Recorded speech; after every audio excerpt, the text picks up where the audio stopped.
எனக்காக காத்திருக்கும் இளைய பத்திரிகை ஊடக நண்பர்களே, உருப்படியா ஒரு 3 கண்டென்ட்ல படம் பார்த்திருக்கீங்க. அதை பத்தி நீங்க எழுதுங்க. ஏன்னா ஒருத்தர் மிஸ்டர் ஜூட் அவர்களை பத்தி சிவா சொன்னாரு. எனக்கு ரொம்ப ஆச்சரியமா இருந்தது. ஏன்னா சினிமான்றது ஒரு கிரேட்டஸ்ட் பேஷன். அந்த சினிமாவை அவர்கள் எந்த அளவுக்கு ரசிச்சிருந்தா, இந்த ஏஜ் எல்லாம் போன கடைசியில கூட ஒரு கம்பெனியில சிஇஓவா வேலை பார்த்துட்டு வந்து ஒரு பிலிம் இன்ஸ்டிடியூட்ல சேர்ந்து ஈவினிங் அவர்ஸ்லயோ பார்ட் டைம்ல அதை படிச்சு அதுல இருந்து ஒரு இன்டர்நேஷனல் லெவலுக்கு ஷார்ட் பிலிம்ஸ் பண்ணி தன்னுடைய திறமையை வெளியே கொண்டு வந்து காட்டி அதுக்கப்புறம் அடுத்த ஸ்டெப்புக்கு போகணும்னு நினைக்கிற உண்மையில மிஸ்டர் ஜூட் அவர்களுக்கு நம்ம எல்லாரும் ஒரு பெரிய கரகோஷத்தோடு வாழ்த்துக்களை ஒண்டர்ஃபுல் திங். இப்ப நாங்க தமிழ்நாடு திரைப்பட இயக்குனர் சங்கத்துல கூட நம்ம கர்நாடகாவில் ஐஎஃப்ஏன்னு சொல்லிட்டு இந்தியன் பிலிம் அகாடமி அப்படின்னு வச்சிருக்காரு. என்னுடைய ஃப்ரெண்டு மிஸ்டர் பிரசாத் ஒவ்வொரு வருஷமும் இன்டர்நேஷனல் பிலிம் ஃபெஸ்டிவல் நடத்துறாரு. அவர் கடந்த 2-3 வருஷமா நானும் செல்வமணி அவர்களும் ரிக்வெஸ்ட் பண்ணி நம்ம சங்கத்தில் இருக்கிற பசங்களுக்கு வருஷத்துக்கு 10 பேர்த்துக்கு ஷார்ட் பிலிம் பண்றதுக்கு அவங்களே ஃபண்ட் பண்ணி அவங்களே எடிட்டிங் தியேட்டர், ரெக்கார்டிங் தியேட்டர் எல்லா ஃபெசிலிட்டிஸ் செலவுகளையும் கொடுத்து காசும் கொடுத்து பண்ண வச்சு மிகச்சிறந்த ஒரு பிளாட்ஃபார்மை உருவாக்கியிருக்கோம். எதுக்குன்னா தன்னால ஒரு இயக்குனரா பரிமளிக்க முடியாம தவிக்கிற உதவி இயக்குனர்களுக்கு ஒரு வாய்ப்பு கொடுப்போம் அப்படின்ற ஒரு நல்ல எண்ணத்துல அவரு பிலிம் அகாடமி வச்சிருக்காரு. எவ்ரி இயர் அவர் பெரிய பிலிம் காம்ப்ளெக்ஸ் வச்சிருக்காரு, சினிமா தியேட்டர் காம்ப்ளெக்ஸ் வச்சிருக்காரு. இது செய்யணும்னு அவசியம் இல்லை, பட் நல்ல பிலிம் மேக்கர்ஸ் வரணும்ன்ற ஆசையில அவங்க பண்றாங்க. அதனால என்னன்னா யங்ஸ்டர்ஸ் ஒரு நல்ல படத்தை பண்ணி அந்த ஷார்ட் பிலிமை காட்டியே அவங்க பெரிய படத்துக்கு வாய்ப்பு தேடக்கூடிய ஒரு நல்ல நிலைமையை உருவாக்குறதுக்காகத்தான் இந்த பிளாட்ஃபார்ம் ஆரம்பிச்சது. ஆனா இங்க இது வேற ஒரு லெவல் ஒரு ஆர்வம் இங்க தெரியுது. Sir mister Jude sir really great, feeling very much great about you. என்னன்னா இந்த உட்கார்ந்து சொன்னாங்க, இந்த 3 படமும் பல்வேறு சர்வதேச திரைப்பட விருதுகளை ஷார்ட் பிலிம் கேட்டகரியில வாங்கியிருக்கேன்னு உடனே நான் ரொம்ப மிஸ் பண்ணிட்டேன். Sorry, I'm very sorry. ஏன்னா நான் வேற ஒரு ப்ரோக்ராம்ல இருந்து லேட் ஆயிடுச்சு வர்றதுக்கு. ரொம்ப என்ன ட்ராக் பண்ணிட்டே இருந்தாங்க, நானும் ஓட்டிட்டே இருக்கேன். Traffic, heavy traffic. என்னுடைய டிரைவர் இன்னைக்கு வரல அவரு. அதனால எனக்கு ஃபர்ஸ்ட் நான் உங்ககிட்ட மன்னிப்பு கேட்டுக்கிறேன் லேட்டா வந்ததுக்கு. அதனால இந்த படத்தை பார்க்கக்கூடிய ஒரு வாய்ப்பை நான் இழந்துட்டேன். நிச்சயம் பார்க்கிறேன் சார், யூடியூப் எனக்கு லிங்க் அனுப்புங்க. அவங்க ஒரு ஐஸ்வர்யா, ஒரு நீலிமா, இவங்க எல்லாத்தையுமே வச்சு எடுக்கக்கூடிய அளவுக்கு அவங்க எல்லாம் அக்செப்ட் பண்ணி பண்றாங்கன்னா there should be some content. அவங்க சொன்னாங்க, ஒரு மீனவ பொண்ணு கேரக்டர்ல பண்றது ஒரு வித்தியாசமா இருந்தது. நிறைய படங்கள்ல நடிச்சிருந்தாலும் பாத்தீங்களா, இதுல ஒரு புதுமையா நம்ம பண்ண நினைக்கிற ஒரு ஃபீலிங்கை உருவாக்கி கொடுத்திருக்காருன்னா ஒரு கிரியேட்டரா வந்து அவரை நம்ம எல்லாரும் பாராட்ட வேண்டிய ஒரு நல்லா தட்டலாம், கை தட்டலாம், யோசனை பண்ணி தட்ட வேண்டியது. ஏன்னா ஒரு ஷார்ட் பிலிம் அவர் எப்படி எடுத்திருக்காருன்னு பார்த்தாரு, இவர் எப்படி தேர்வாரா தேர மாட்டாரா அப்படின்னு அடுத்தவங்க முடிவு பண்ணிடலாம்.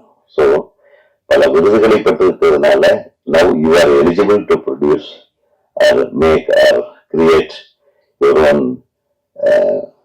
feature films. I welcome to the film industry. சீக்கிரமா ஆரம்பிச்சுங்க. இப்போது இனிமேல் திருப்பி ஷார்ட் பிலிம் எல்லாம் பண்ணிட்டு இருக்க கூடாது, போர் அடிச்சிடும். அப்புறம் நாங்கெல்லாம் ஃபிலிம் இன்ஸ்டியூட்ல படிக்கும்போது சிவா தெரியும், சிவாவை அசிஸ்டன்ட். ஏங்க நான் ஃபர்ஸ்ட் கேமராவை பிடிச்சி ஸ்டார்ட் கேமரா சொல்லக்கூடிய முதல் நாள்ல எனக்கு ஹீரோ யாரு சிவா? ரவிவரன். ரவிவரன் அன்னைக்குதான் முதல்ல நடிக்கிறார். தலைவாசல் விஜயும் அன்னைக்குதான் முதல்ல நடிக்கிறார். அவங்க 2 பேர்த்தையும் போட்டு 1981 என்னுடைய ஃபர்ஸ்ட் ஷார்ட் பிலிமோட லென்த் 3 minutes. அவ்வளவுதான் பிலிம் கொடுப்பாங்க. 1000 அடி கொடுப்பாங்க. அதுல 300 அடிக்குள்ள நம்ம எடுத்து கொடுக்கணும். அது சைலண்ட் மூவி. ஸோ அந்த படத்தை எடுக்கும் போது இருந்த அந்த சந்தோஷமும் அந்த உணர்வு அந்த டெடிக்கேஷனும் இப்ப இல்லை. என்ன ஆர்கியூமெண்ட். அந்த 3 நிமிஷம் படம் எடுக்கிறதுக்கு இவங்க 1008 கேள்வி கேட்பாங்க. இவர் எனக்கு direction assistant, camera assistant Rajiv Menon. நம்ம ராஜா தான் கேமராமேன். அவர் சயின்டிஸ்ட் ஆயிட்டார் இஸ்ரோல. அவரு தெரியாம ஒரு நட்டு கூட மாட்ட முடியாது. எல்லாமே அவர் பிக்சரைஸ் பண்ற ஒரு டாப் லெவல் சயின்டிஸ்ட் ஆயிட்டார். நான் எதுக்கு சொல்ல வரேன்னா, அந்த மாதிரி ஷார்ட் பிலிம்ஸ் எடுத்து நம்மளுடைய திறமையை அல்லது நம்மளுடைய தவறுகளை அதுல சரி செய்வதற்கான வாய்ப்பை நம்ம அறிந்து கொண்டால் மட்டுமே ஒரு அடுத்த கட்டத்திற்கு நம்ம பெரிய படம் எடுக்கக்கூடிய ஒரு லெவலுக்கு நம்மளை முன்னேற்றிக்க முடியும், நம்மளை உருவாக்கிக்க முடியும். அப்படின்றதுக்காக தான் அவர் செஞ்சிருக்காரு. சோ பெரிய சிஇஓ நிறைய பணம் வச்சிருப்பாருன்னு நினைக்கிறேன். ஒன்னும் பிரச்சனை இல்லை, வாங்க வச்சு விளையாடிடலாம். இருக்கட்டும் சார், எம்ப்ளாயி எல்லாருமே எம்ப்ளாயிஸ் தான். இங்க சினிமாவுக்கு வந்தா சில படங்கள்ல பெரிய லெவல்ல முதலாளி, அதே முதலாளிக்கே சில டைம்ல தொழிலாளி ஆயிடுவாங்க. சினிமாவில் மட்டும்தான் அதை நடக்கும். இன்றைக்கு வெற்றி கொடுப்பவன் நாளைக்கு வெற்றி இல்லாதவனாக இருப்பான். இன்றைக்கு தோல்வி அடைபவன் நாளைக்கு வெற்றி அடைபவனாக மாறுவான். அதுதான் cinema. It is there in every walk of life. ஒவ்வொருத்தருடைய வாழ்க்கையின் பல விஷயங்கள், அதாவது நம்ம சினிமா தொழிலும் இல்லை, வேற எந்த தொழில் எடுத்துக்கிட்டாலும் கொஞ்ச நாள் பிசினஸ்ல அடிப்பட்டவங்க வேற ஒரு பிசினஸ்ல சக்சஸ் ஆகும், அந்த மாதிரி.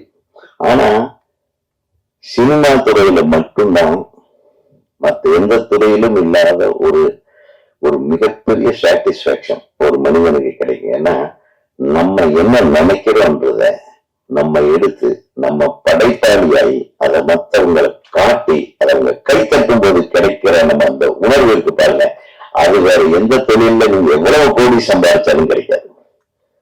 We are the creators. Next to Lord. நம்ம தான் உருவாக்குறோம். அதுல ஒரு கதாபாத்திரத்தை நம்ம எப்படி காட்டணும், எப்படி அதை கொண்டு வரணும், அது மாதிரி. படைப்பாளிகள்ன்றது நான் அடிக்கடி சொல்லுவேன். நம்ம எடுத்த படங்கள் குறைவாக எண்ணிக்கையில, நான் எடுத்த படங்கள் குறைவாக இருந்தாலும் நான் சிருஷ்டித்த கதாபாத்திரங்கள் எல்லாம் நான் வாழ்ந்தவை. நான் வாழலன்னா அந்த கதாபாத்திரத்தை அந்த சின்ன கவுண்டருடைய எஜமானாகட்டும் நான் நேர்ல பார்த்து அதை உள்வாங்கி அது இப்படி நடந்தாதான் நல்லா இருக்கும், இந்த காஸ்டியூம் போட்டாதான் நல்லா இருக்கும், இப்படி ரியாக்ஷன் கொடுத்தாதான் நல்லா இருக்கும், ஒவ்வொன்றையும் திங்க் பண்ணி எடுத்ததுனால இன்னைக்கு வரையிலும் நான் ஒரு 15 வருஷமா படம் பண்ணல. இன்னைக்கு வரையிலும் டைரக்டர் உதயகுமார்னு சொல்றாங்கன்னா அதுக்கு நம்மளுடைய படைப்புகள் தான் காரணம். அதனால நீங்க வாங்க. வயது என்பது ஒரு பெரிய இதே கிடையாது. I really appreciate you. உங்களுடைய ஆர்வத்தை எந்த வயசுலையும் காட்டலாம். நீங்க இந்த வயசுல காட்டிருக்கீங்கன்னா you deserve biggest success in the film industry also. இதுக்காக ஒரு கை தட்டி போகல. இன்னும் நானே கை தட்டுறது கண்டென்ட் கொடுக்கவே மாட்டேன், கட்டவே மாட்டான்னு இருக்கேன் இல்லையா? ஆக ஒரு மிகச்சிறந்த இந்த படைப்புகளுக்கு பிறகு சிவா நீங்க கூட இருந்து உங்களுடைய நண்பராக இருக்கலாம், இருந்தாலும் உங்களுக்கு ஸ்டூடெண்ட் ஆகுது இல்லையா? ஒரு ஸ்டூடெண்ட்டை நீங்க அடுத்த கட்டத்துக்கு கொண்டு போக வேண்டிய ஒரு விழா தான் இது இல்லையா?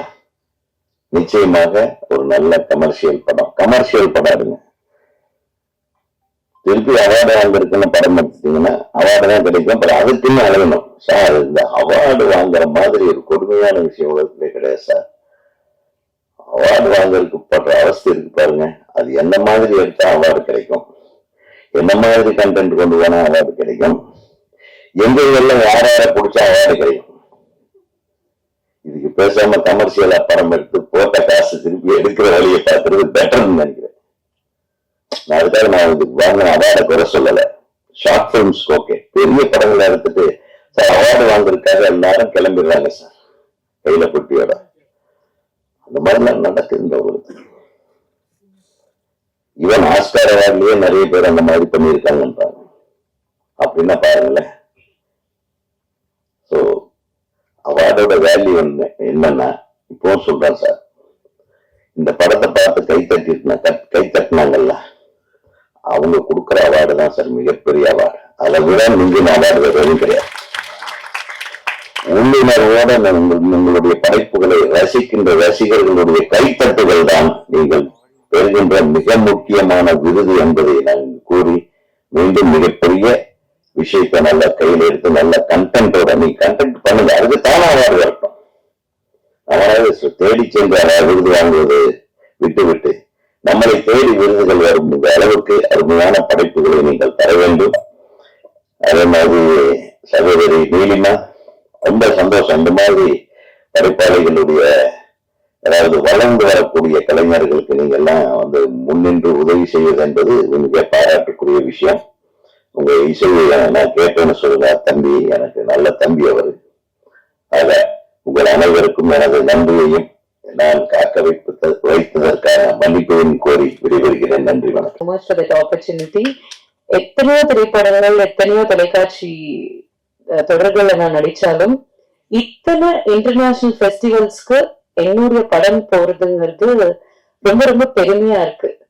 To all the students and to all the young aspiring directors, இவ்வளவு பிலிம் ஃபெஸ்டிவல்ஸ் நமக்காக இருக்கு, நடத்துறாங்க. இத்தனை பிளாட்ஃபார்ம்ஸ்ல நம்ம கொண்டு போய் டிஸ்பிளே பண்ணிக்க முடியும் அப்படிங்கிறது எனக்கு ரொம்ப ரொம்ப என்கரேஜிங்கா இருந்தது. அதுலயும் நான் நிறைய இன்டர்நேஷனல் பிலிம் ஃபெஸ்டிவல்ஸ்ல பெஸ்ட் ஆக்ட்ரஸ் அவார்டு வாங்கியிருக்கேன் அப்படின்னு அவர் எனக்கு சொல்லும்போது இன்னும் என்கரேஜிங்கா இருந்தது, இன்னும் ஹாப்பியா இருந்தது. So thank you, Jude sir, for taking these short films to international platforms, not just with us. And நிறைய ஊர்களுக்கு நீங்க மெனக்கிட்டு இதை அனுப்பி நிறைய ஃபெஸ்டிவல்ஸ்க்குன்னு ஒரு வேலை பார்த்திருக்கீங்க. ஸோ அதுதான் அந்த 70+ awards from 20+ international film festivals அப்படிங்கிறது. இந்த ஆப்பர்ச்சுனிட்டிக்கு ரொம்ப நன்றி and thank you. Nice connecting with everybody again. Jai Hind. Thanks. வந்திருக்கும் அனைவருக்கும் என் மனமார்ந்த நன்றி, வணக்கம்.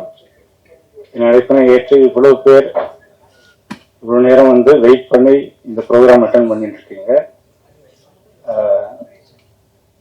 It was supposed to start at 3 and end by 5 o'clock, but the previous program it got over only by 4, so everything got delayed and our guest of honor also joined only now. அதனால் நமக்கு program தள்ளி போய் கொண்டிருக்கிறது. We are almost at 6 o'clock now. நான் பேச வேண்டியதை என்னுடைய ஆசிரியர் நெல்லூர் பிரசாத் இன்ஸ்டிடியூட்டில் திரு சிவகுமார் மோகன் அவர்களே பாதி பேசிவிட்டார். அதை நான் சொல்ல நினைத்தது பாதி அவரே சொல்லிவிட்டார். எனக்கு பேசுவதற்கு ஒன்றுமில்லை. அதுவும் இல்லாமல் உங்களை பேசி இன்னும் நேரம் வீணாக்க விரும்பவில்லை.